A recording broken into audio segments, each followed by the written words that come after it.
With the development of feudal society during the 11th century, we find also extraordinary reform movements within the church that extended from the papacy through monasticism to parish churches.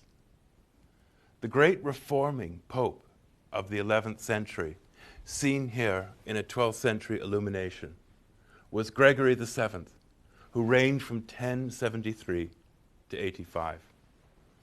Gregory was one of the most energetic and remarkable men to be pope. He dedicated himself to the ensuring that no temporal ruler should ever depose a pope. The view of the papacy is set out in a document known as the Dictatus Papae of 1075, and it laid down his ideas of the papal office, although the document itself was never completed.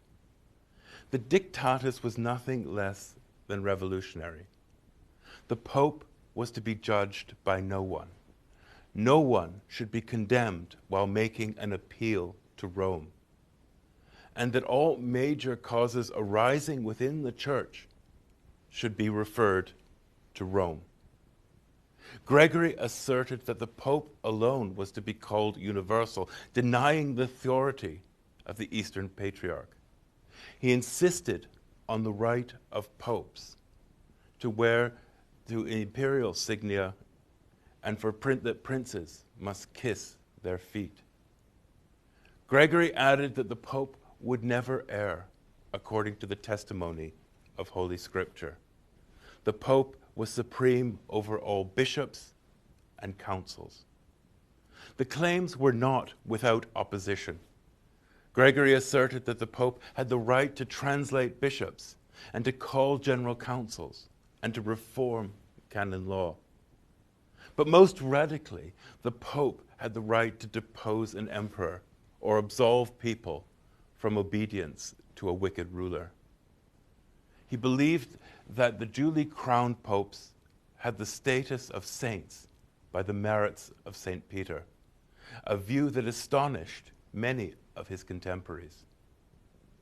Gregory argued that he sought to restore the papacy in a world that had rejected the gospel. The instrument of reform was to be bishops, who were under the authority of the Pope, not as seen here in a 10th century Polish bronze door where a bishop is being invested by a lay ruler. Gregory faced particular opposition from Emperor Henry IV and in German lands, and soon there was conflict. In 1075, Henry imposed his own candidate on the See of Milan. It was lay investiture and was condemned by the Pope. In 1076, Henry denounced Gregory as a false monk and declared him deposed. Gregory naturally fiercely opposed this claim. Henry IV and Gregory were locked in battle over the relationship between papal and royal authority. Gregory, in turn, excommunicated all those bishops who supported Henry. However, Henry had gone too far in deposing the Pope, for the status of the papal office had risen during the 11th century, and the church was scandalized by what was happening. Henry also faced revolt within the German lands. The German princes demanded that he submit to Gregory, and Henry was finally forced into a humiliating climb down and came to Canossa in Italy, barefooted and in the snow, begged for Gregory's pardon. The Pope granted absolution. Gregory had proved that the king could not stand against the papacy. However, it soon went wrong. Gregory did not support Henry's ultimate restoration to the throne. Instead, he supported another rival king, Rudolph, who had been put on the throne by the German princes. Gregory backed the wrong horse. He had excommunicated Henry but Henry himself had prevailed over Rudolf and was in the ascendancy. Gregory was seen by many as a zealot, and soon support for him diminished despite his reforms. Henry appointed an antipope, Clement III, and he invaded Rome and finally achieved in having Clement crowned. Gregory, in turn, was forced into Castel Sant'Angelo, unable to do anything. He fled and died miserably in exile. The story is of conflict between temporal ruler and pope, between emperor and pope. So what did Gregory and the Gregorian reforms achieve? They staked out the claims of the papacy. They placed the empire lower than the papacy. The pope was to decide who was fit to be emperor based on the concerns of the church. And central to Gregory's reform was the battle against clerical marriage and simony, the idea that offices of the church could be purchased. Gregory's rule was a high point of papal desire for domination over temporal world and the secular world. His reign was short and in many ways unsuccessful, but yet he set the standard for reform of the papacy and the growth of the papal monarchy. He established the authority of the papacy in spiritual matters. At the Council of Clermont, 10 years after Gregory's death, Pope Urban II expressed many of his predecessors' ideals, saying, "The Church shall be Catholic, chaste and free, fellowship of the saints, chaste from all contagion of evil, and free from secular power." For Gregory VII, his model was St. Peter himself, and the popes were to be the successor of the apostle. A key aspect of the reforms of the 11th century pertained to law, in particular canon law. It was a vital part of this change was the work of the canonists in the 11th century in sifting through legal documents of the church and organizing them by topics. One of the first results was the compilation by Ivo of Chartres in 1090.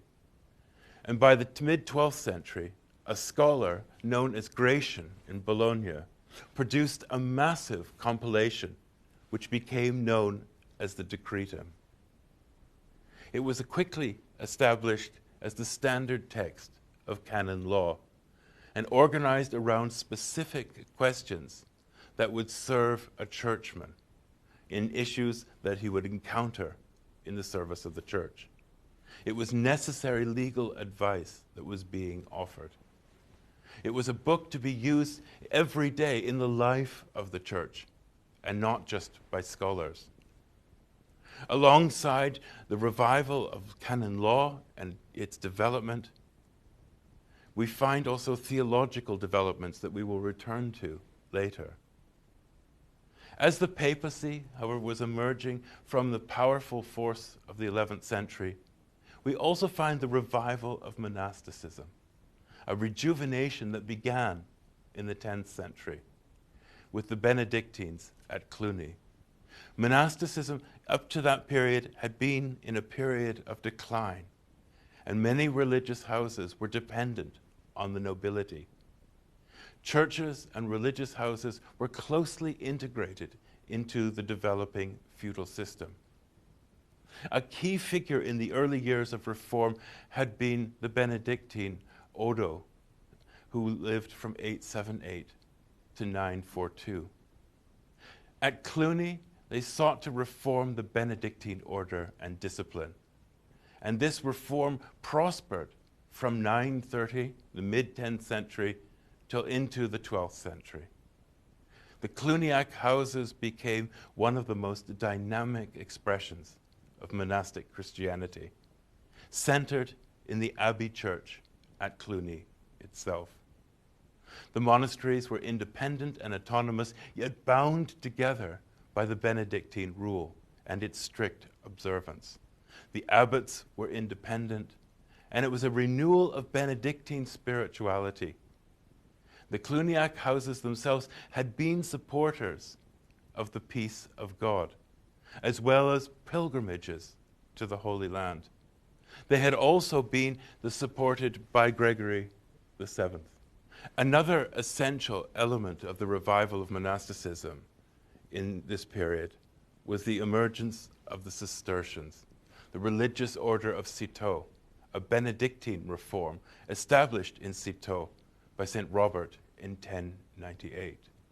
And this establishment was for the restoration as far as possible of the observance of the rule of St. Benedict. It was a reaction against what many perceived to be a growing laxity in Cluny and in the Cluniac houses, as well as in other monastic houses across Europe. What the Cistercians sought to do was to resume manual labor and to adopt a more severe regime and to bring back the monastic houses and churches the gravity and simplicity proper to the monastic profession of faith. They never thought of as establishing themselves as a new order, yet from Citeaux they were to go forth and in the course of time establish colonies of monks who would found monasteries destined to become other than Citeaux and to create an order distinct from that of Cluny. Closely associated with the Cistercians was the figure of St. Bernard, who lived from 1090 to 1143, about whom we shall hear more shortly. From the figures of Gregory and Bernard and others came a renewal of the church that would see the transformation of the Western Christianity, which would involve the emergence of the papacy, papal monarchy, and a new vision of what the church should be in European society.